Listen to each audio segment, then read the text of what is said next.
Projedeme se legendární Vindobonou. V legendách se zaměříme na Mikado. A v úžasných návratech uvidíte, že jízda elektrických vlaků má své zákonitosti.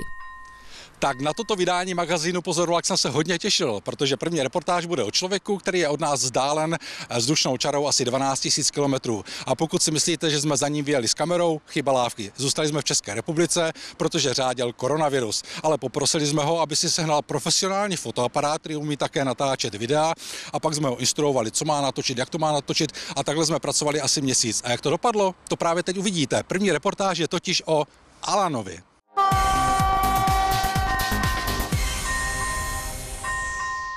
Na začátku byla tato kresba a video. Para los chicos, to je moje ruční signalizace HD 71. Pak se na sociálních sítích objevilo další video u příležitosti z tého vydání magazínu Pozor vlak. Chci pozdravit celý tým Pozor vlak. Gratuluji stopce vydání programu. Všechny chci zdravit. Bylo jasné, že musíme zjistit, o koho jde, odkud je, proč postavil model českého výstražníku, proč na sociálních sítích sdílí magazín Pozor vlak a tak dále. Dámy a pánové, zde je výsledek. Ahoj všem, jsem Alan z Buenos Aires, Argentina. A toto je můj model železničního přejezdu HD 71. Alanovi je 28 let a jak jste pochopili, je blázen do železnice. Ona láska k železné dráze začala v dětství, když s mámou a tátou často jezdil vlakem do centra hlavního města, tedy do Buenos Aires.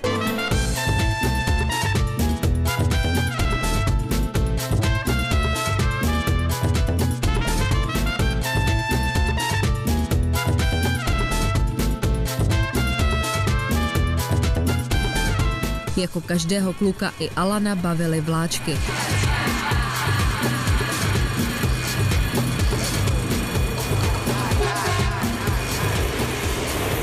Ale doslova ho fascinovala přejezdová zabezpečovací zařízení.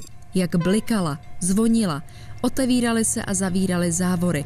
Začal se zajímat o to, jak přejezdy fungují, že jsou ovládány kolejovými obvody, že jsou různé typy břeven a tak dále.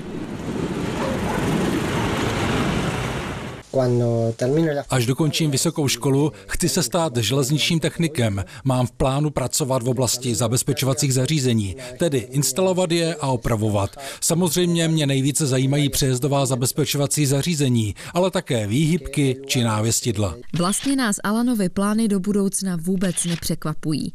Jeho fotografie a videa znají tisíce lidí nejenom v Argentině, ale vlastně po celém světě. Provozuje totiž facebookové stránky, ale také specializovaný YouTube kanál a blog o přejezdových zabezpečovacích zařízeních. Právě při hledání podrobností k přejezdům, které zveřejňuji na blogu, jsem jednou narazil na české přejezdy. Konkrétně na vzor SSSR, který je podobný jako ty naše argentinské. Proto jsem začal hledat další typy českých přejezdových zabezpečovacích zařízení a objevil jsem český YouTube kanál Martin 96, který se specializuje na přejezdy.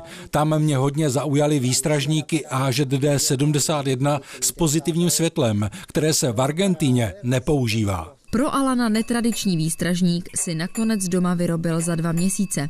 Plastovou krabici získal od svého domácího. Světla koupil v obchodě s autodíly a kříž si vyrobil ze dřeva. A co je uvnitř? Jsou zde 3 relé. První se stará o chod celého výstražníku, druhé zajišťuje blikání červených světel a třetí blikání pozitivního světla. Červená světla jsou pak napojena na zvonek, který jsem získal ze starého telefonu. Vše napájím 12 V ze zdroje anebo z baterie. Alan plánuje vyrobit ještě jeden český výstražník. Tentokrát AŽD 97 i s funkční závorou. Už má zkušenosti z výroby modelu nejrozšířenějšího argentinského výstražníku se závorou.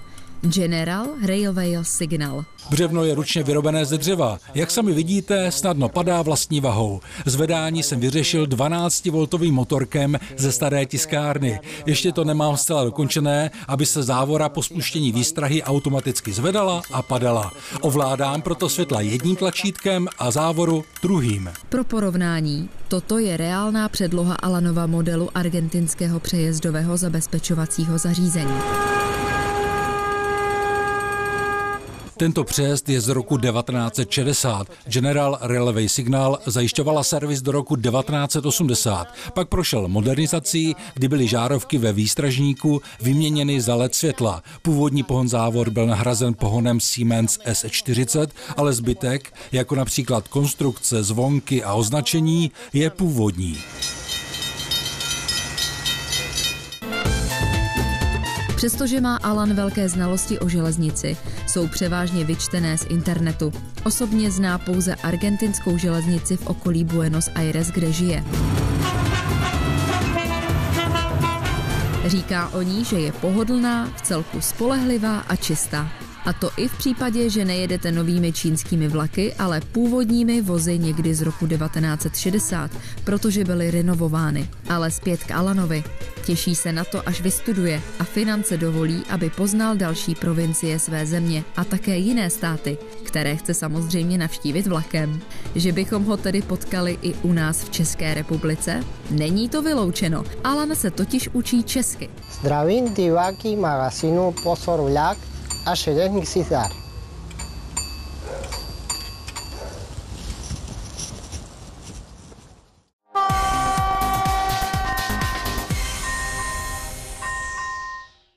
Je tu rychlý přehled událostí na železnici. Česká železnice se výrazně podílí na pomoci Ukrajině, kterou neodůvodněně a agresivně napadlo Rusko. České dráhy, RegioJet či Gepard Express vypravují speciální vlaky, které na Ukrajinu vozí stovky tun humanitární pomoci a zpět tisíce uprchlíků. Na území České republiky železniční dopravci umožňují lidem s ukrajinským pasem cestovat zcela zdarma. Ministr dopravy Martin Kupka uvedl do funkce nového šéfa Českých drah. Stal se jim vystudovaný právník Michal Krapinec, který ve skupině České dráhy působí více než 10 let. Od loňského 1. září byl v čele telekomunikační firmy ČD Telematika. Moje mise není sebevražedná, to bych tu nestál, ale je velmi těžká. Já udělám všechno pro to, aby se České dráhy staly první volbou zákazníka a nikoli volbou jedinou. Já jsem přesvědčený o tom, že ta volba, ten výsledek toho výběrového řízení dává Českým drahám jistotu dobrého vedení s patřičným nadhledem. Nové nádraží v Brně se má podle Správy železnic začít stavět v roce 2028 a otevřeno má být o 10 let později.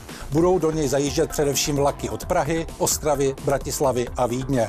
Před 4 roky byly náklady na výstavbu nového dopravního uzlu odhadovány na 50 miliard korun.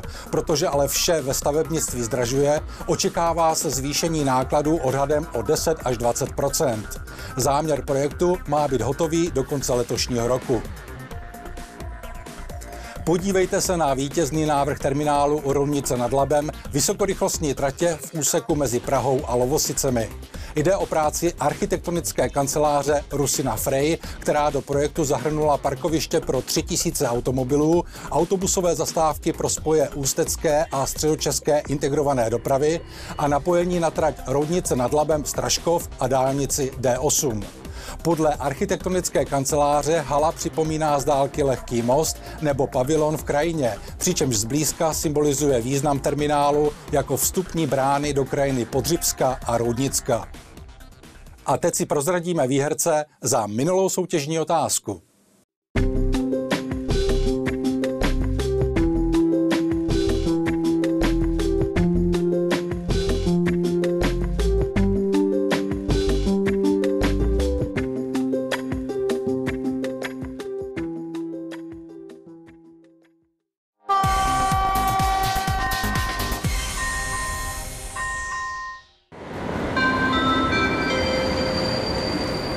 Stanice Praha hlavní nádraží.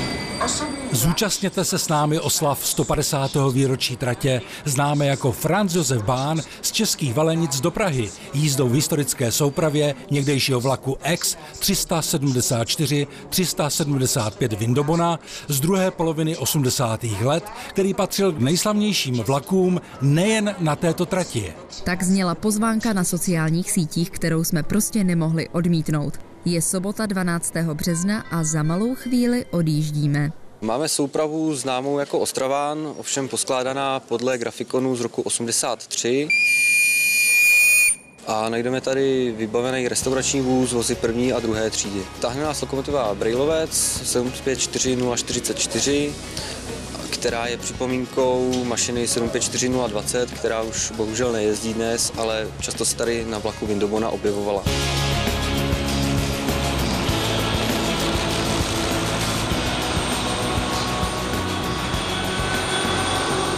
Trať byla uvedena do provozu v prosinci roku 1871 z Českých Velenic do Čerčan a do Prahy a navazuje na trať dráhy císaře Františka Josefa z Vídně do Českých Budějovic. Tato trať je ve svých částech původní, můžeme jmenovat úseky z Českých Velenic do Veselí nad Lužnicí, kde je ve stavu téměř z roku 1946 v poválečném období. A potom jsou to úseky ze Soběslavy do Doubí u Tábora a původní je také úsek ze Souměřic u Tábora do Votic. Vlak dále pokračuje směr České Velenice, Kmint, Zikmundsherdberg, Tulln a Vídeň. A jak to bylo s Vindobonou? Šlo o jedno z nejdůležitějších vlakových spojení mezi Berlínem, Prahou a Vídní přes Tábor, které bylo zprovozněno v roce 1957. I když se trasa vlaku v čase měnila, Vindobona jezdila až do roku 2014. Nutno říci, že v době reálného socialismu byla vnitrostátní přeprava po Československu v některých letech zakázána, případně omezena na úsek Děčín-Tábor. Po 4 letech přestávky Vindobona v roce 2018 opět vyjela jako souhrnné pojmenování vlaků Railjet na trase Praha-Vídeň-Graz. Následně od roku 2020 byly vlaky Vindobona obnoveny v celé trase, tedy Berlín, Praha, Vídeň jako jeden pár vlaků Railjet.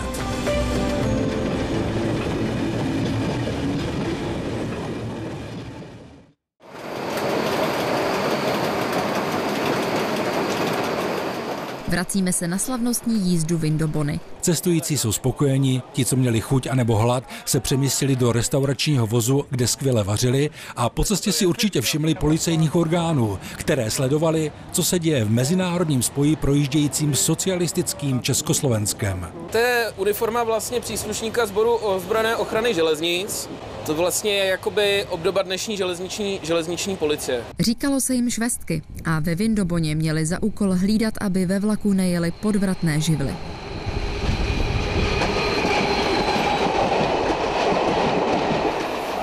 Ruce za záda. Androš jeden. Jak to, že nemáš občanský průkaz? Utíkáš na západ? No, kamaráde, tak to budeš mít drahý tohleto. Jo, bez jízdenky, čistý.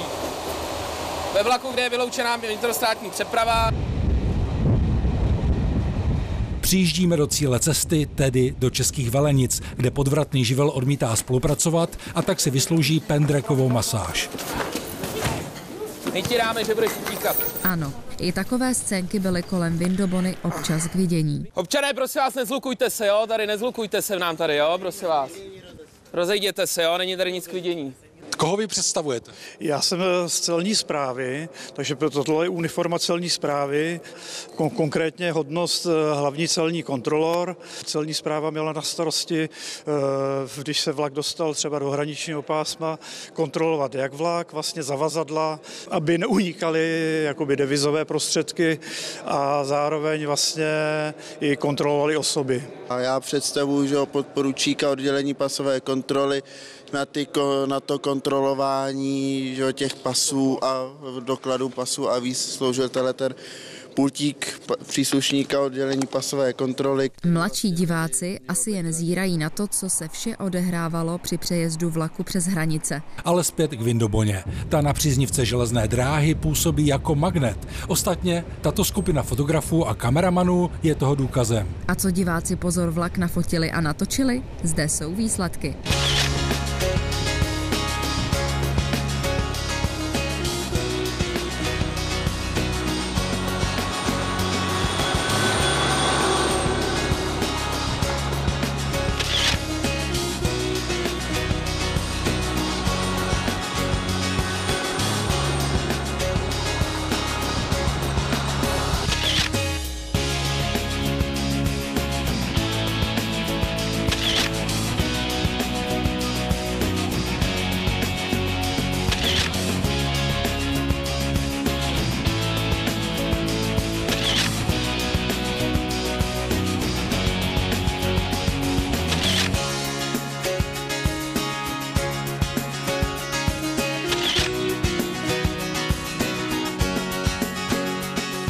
Vindobona se po 2 hodinách pobytu v Českých Velenicích pomalu chystá k odjezdu. Předtím ale ještě obhlížíme originální směrovou ceduli Vindobony z roku 1992, kterou dovezla ukázat rakouská iniciativa Pro Franz Josef Bahn. Pak následuje odjezd se zastavením Majdaleně, kde je dodnes drážní domek Františka Ferdinanda d'Este, který rád cestoval vlakem do Prahy či do Vídně, ale také při osudné cestě do Sarajeva.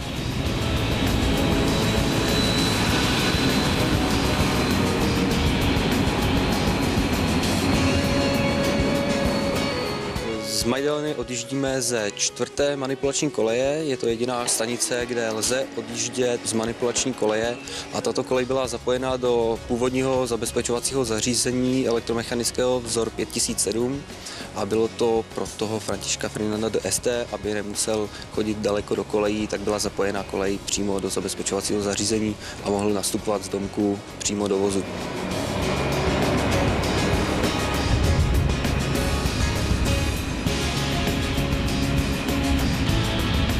Tak akce je super a vzpomínky na mládí, vzpomínky na mládí, takže super parta lidí, takže paráda. Ta akce je skvělá, nejlepší.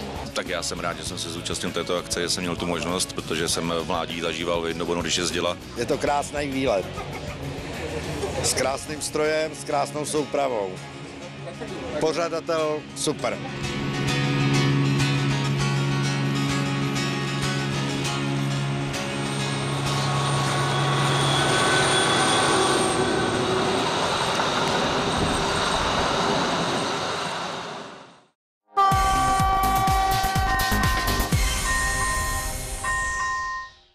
Ahoj všem!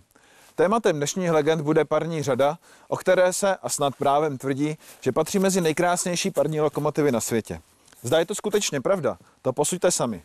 Dámy a pánové, představuji vám Mikado. Po skončení první světové války a vzniku Československa v roce 1918 tvořilo lokomotivní park nově vzniklých ČSD velké množství typů parních lokomotiv různých výrobců a koncepcí. Jen minimum z nich ale bylo použitelných pro vozbu rychlíků. V podstatě šlo jen o 35 známých hrbounů pozdější řady 375-0, vyráběných v letech 1911 až 1916. Pro posílení a vlastně i sjednocení lokomotivního parku pro rychlou osobní dopravu objednali ČSD v první českomoravské továrně na stroje v Praze výrobu nové řady 365-0. Těchto lokomotiv přišlo v letech 1921 a 1923 na československé koleje celkem 40. Ale přestože tato řada přinesla do provozu některé technické novinky, zejména na sklonově náročnějších tratích nedostačovala svým výkonem. Proto začala být používána spíše na vozbu zastávkových vlaků a Škodovým závodům v Plzni byl zadán vývoj zcela nové lokomotivy, která už měla respektovat nejnovější technické trendy a nabídnout vyšší rychlost i výkon. Ověřovací sérii 6 nových lokomotiv plánované řady 386-0 objednalo Ministerstvo železnic v roce 1925. Vedoucím projekčních prací byl zkušený německý konstruktér Oskar Dolch. První kusy nových lokomotiv byly výrobně dokončeny na jaře roku 1926. Protože ale jejich hmotnost překročila hodnotu požadovanou zadáním, byly přeznačeny na řadu 387-0.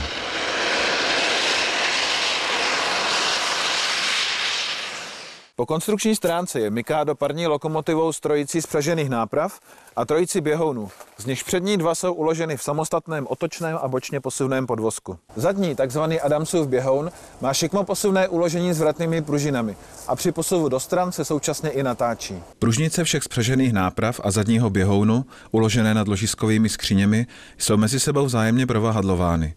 Rozvod parního stroje typu Heusinger se samostatným pohonem každého šoupátka. Kotel Mikad byl v době jejich vzniku největším u nás vyrobeným kotlem. Jeho pracovní přetlak může dosáhnout až 13 barů. Nad předním ze dvou kotlových prstenců se pod oplášťovaným hrbem nachází parní dom s regulátorem a pneumaticky ovládaný písečník. Nad zadním prstencem ukrývá malý plechový kryt dvojicí pojišťovacích ventilů. Parní stroj Mikada je trojčitý, všechny válce mají shodný vnitřní průměr 525 mm, zdvih pístu je 680 mm.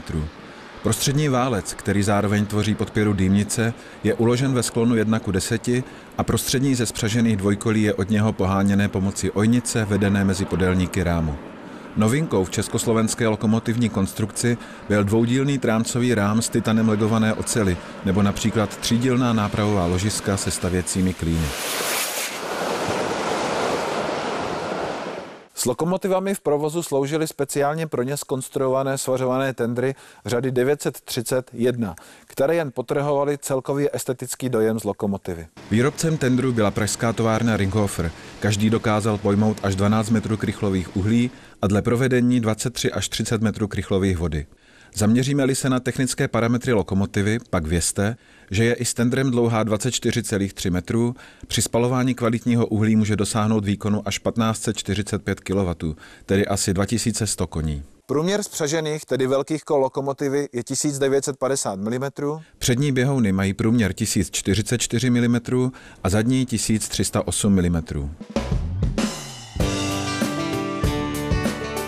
Jak už bylo řečeno, jediným významnějším nedostatkem nových lokomotiv řady 387.0 bylo překročení původně zadaného hmotnostního limitu, kvůli čemuž nemohli zpočátku jezdit na většině tratí, kde se s jejich provozem počítalo. Od roku 1927 tak jezdili jen mezi Prahou a Přerovem, zatímco ostatní hlavní tratě, na kterých měly být v budoucnu nasazeny, procházely úpravami a opravami pro zvýšení nápravového zatížení. Nezaháleli ale ani konstruktéři plzeňské lokomotivky a pro výrobu dalších sérií posunuli těžiště lokomotivy, aby odlehčili jejímu přednímu podvozku a zjednodušili brzdovou výstroj. Takto byla v roce 1930 vyrobena pětikusová druhá série strojů, které už měly například i elektrické osvětlení. Další vylepšení měla i třetí série vyráběná v roce 1932. Tyto lokomotivy už měly i přední vedení pístu a vzhledem je bylo možné poznat podle nově dosazených usměrňovacích kouřových plechů. Zatímco starší kusy mohly jezdit rychlostí nejvýše 100 km za hodinu, tato série už měla povolenou rychlost 110 km za hodinu. Mimochodem, barevné schéma těchto lokomotiv bylo poprvé v historii Československé konstrukční školy svěřeno profesionálnímu designérovi, pozdějšímu autorovi tvarového i barevného řešení nulkových albatrosů řady 498.0 Vilému Krajbichovi.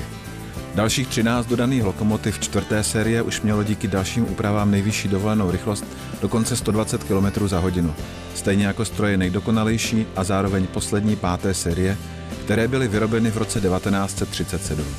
Celkem bylo státním drahám dodáno 43 těchto lokomotiv, jejichž provedení se samozřejmě během provozu postupně sjednocovalo. Potkat je bylo možné především ve vozbě nejvýznamnějších rychlíků na hlavních tratích, čemuž odpovídalo i jejich přidělení do dep v Praze, Přerově, Břeclavi, Brně a Bratislavě. Protože šlo s ohledem na jejich výkon a spotřebu až 2 tuny uhlí za hodinu o stroje velmi náročné na fyzickou práci obsluhy, jezdívali běžně se 2 topiči. I proto jejich význam v dálkové dopravě poměrně rychle upadal s dodávkami novějších lokomotiv řad 475.1 a 498.0, tedy známých šlechtičen a albatrosů, které byly už od počátku 50. let vybavovány mechanickými přikladači paliva. Rušení mikád, které už v 60. letech dosluhovaly na méně náročných výkonech v osobní dopravě, probíhalo v letech 1967 až 1974. Lokomotiva 387.043, kterou jsme si dnes představili, je jednou z posledních 3 existujících své řady, i když prozatím pouze ona je v kompletním a vystavovatelném stavu, přestože se už 20 let nepohnula vlastní silou. Patří Národnímu technickému muzeu a domovem je zde v muzejním depu Českých drah v Lužné u Rakovníka.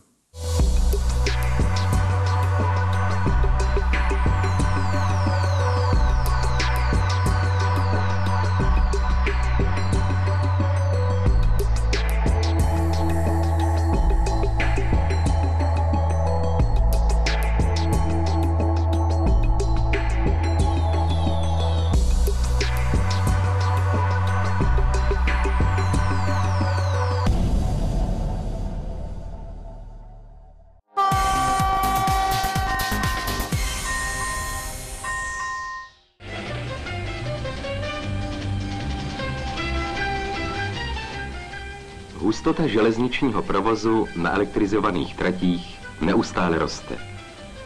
Dodržování grafikonu vlakové dopravy, správná technologie jízdy a vzorná spolupráce všech provozních odvětví jsou proto hlavním předpokladem pro plynulou jízdu vlaků. Každé nepředvídané zastavení vlaku na trati rušivě zasahuje do celého dopravního procesu. Proč vlastně dochází k mimořádným zastavování vlaků?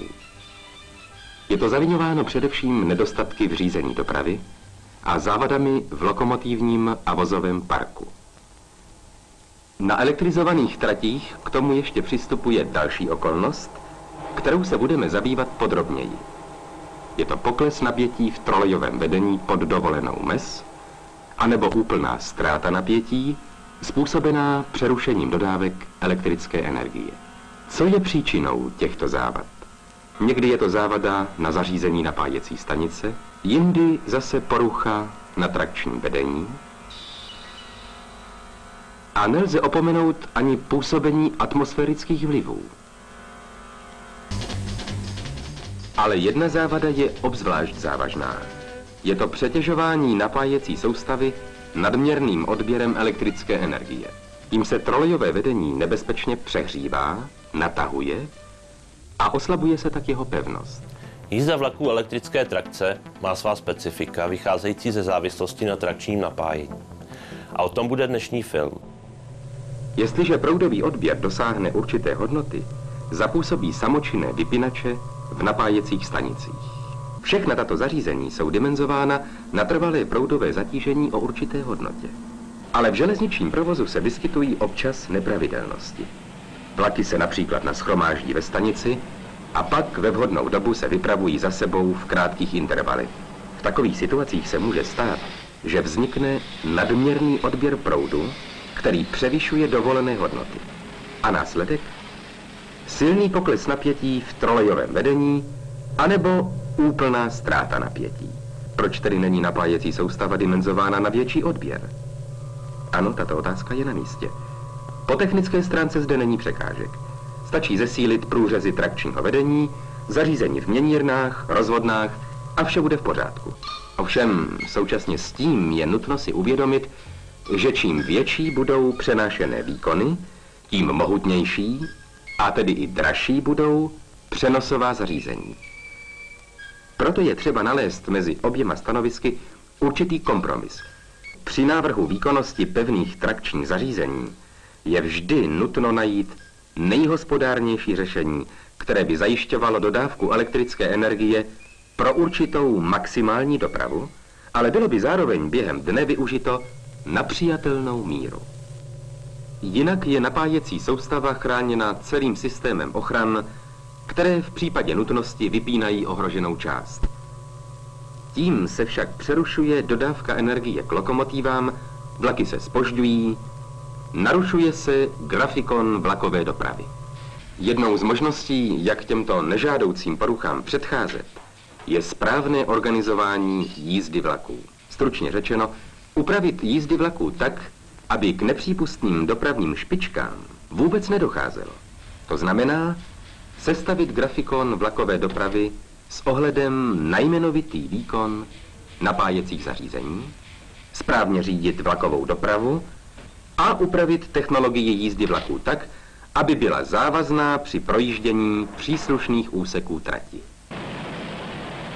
Bylo už řečeno, že nahromaděné vlaky se ze stanice vypravují ve velmi krátkých intervalech a že právě to je hlavní příčina zvýšených odběrů energie nad dovolenou mez. Aby se tomuto kritickému stavu zabránilo, stanoví se pro každý mezistaniční úsek nejkratší časové intervaly elektrická následná mezidobí, ve kterých mohou za sebou následovat vlaky o určité báze, aniž by došlo k přetížení některého z prvků napájecí soustavy. Ale ke správnému řízení a organizaci vlakové dopravy, které by napomohlo plynulému odběru elektrické energie, patří ještě několik dalších zásad. Tak například je nutno zamezit zbytečnému zastavování vlaků před návěstidly, pomalým jízdám, jízdám do odbočky a všem případům, kdy strojvedoucí zbytečně brzdí a opět zrychluje jízdu.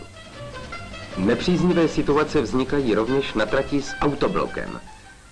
Při mimořádném zastavení vlaku před vjezdovým návěstidlem zastavují postupně dojíždějící vlaky na trati před oddílovými návěstidly.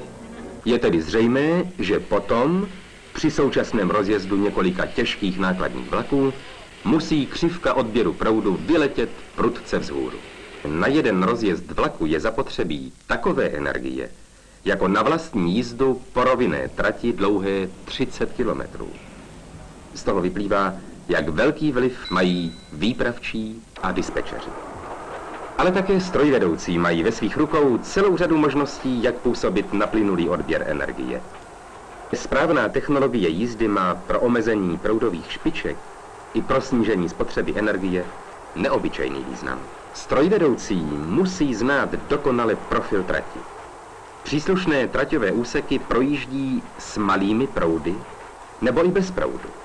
Velmi důležitý je také správný rozjezd těžkých nákladních vlaků. Rozjezd s nataženou soupravou vyžaduje mimořádně vysoký odběr energie, nehledě k tomu, že se vlak může lehce přetrhnout. Proto je správné stlačit a potom postupně rozjíždět jednotlivé vozy od začátku až ke konci vlaku. Rychlost vlaku se zvyšuje teprve tehdy, když jsou všechny vozy v pohybu. Hospodárnost provozu na elektrizovaných tratích záleží především na strojvedoucích, výpravčích a dispečerech, na jejich svědomitosti a kázni. A v tom se mohlo na železničáře vždycky spoléhat. Elektrická mezidobí jsou na tratích se stejnosměrnou napájecí soustavou limitující i dnes, protože výkon lokomotiv stoupá.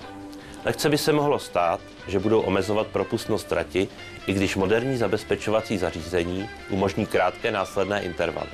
Moderní lokomotivy jsou tak vybaveny automatickým snižováním výkonu, pokud by napětí v troleji kleslo po 90% jmenovitého napětí, tedy 2,7 kV.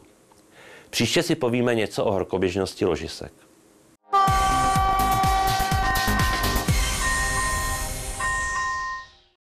Chcete vidět své fotografie v pořadu Pozor vlak? Pak sledujte naše fotovýzvy na Facebooku.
To nám těch 30 minut zase uteklo jako voda. A víte vy vůbec, kdy poprvé vyjela Vindobona? Pokud to víte, pak odpovědi pište na adresy uvedené na obrazovce, a to do 15. dubna 2022. A o co hrajeme? Pro 3 z vás jsme připravili balíček Pozor vlak. Tentokrát jde o triko, propisku a píšťalky Pozor vlak. Tak jo, to je vše. Mějte se krásně a za měsíc na viděnou.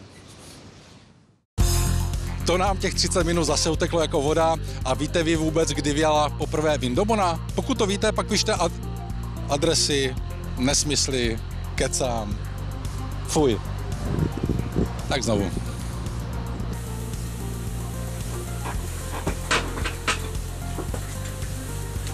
3, 2, 1. Nad předním kotelním prstencem se pod oplášťovaným hrbem nachází asi 3 věci. Nevím co teďka. Jaro, léto, podzim.